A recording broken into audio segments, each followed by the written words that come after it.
ఒంటరిగా జీవితాన్ని ఎదుర్కొనేవారు. తోడు లేదు, నీడ లేదు, దిక్కు లేదు, దశ లేదు. All the have is God in their life.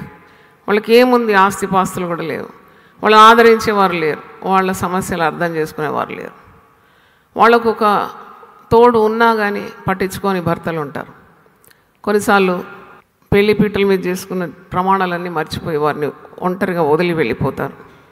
కొందరు బ్రతికే ఉంటారు, ప్రక్కనే ఉంటారు, కానీ ఏ ప్రయోజనం లేదు. కొందరు పడక మీద పడి నిష్ప్రయోజనంగా ఉంటారు, వాళ్ళకు పరిచర్య చేయాలి. అలాంటి మహిళలు కూడా ఉన్నారు. They have to serve the husband. Actual భర్త అంటే భార్యను బిడ్డలను పోషించేవాడు, భార్య బిడ్డలను భరించేవాడు భర్త. భర్త అనే పేరుకు అర్థం. కానీ భర్తనే బరువుగా అయిపోయినప్పుడు అలాంటి స్త్రీలు ఎటు చూడాలి? వాళ్లకు ఆశ్రయం ఎవరు, ఆధారం ఎవరు?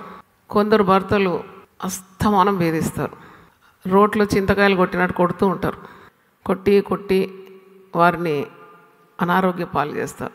వీరు బయట చెప్పుకోలేరు, వీరికి ఇంట చెప్తే ఇంట వారికి అంత రిసెప్షన్ ఉండదు, స్వీకారం ఉండదు. నువ్వు పోయి అడ్జస్ట్ చేసుకో అంటారు.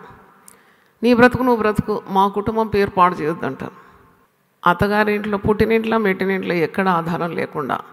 అందుకే పరిశుద్ధ గ్రంథంలో యెషయా 54లో ఒక మాట ఉంది, గాలి వాన చేత అటు ఇటు కొట్టబడిన దానా, నీ లాంఛనలతో నేను నీ కట్టడంలను కట్టదు.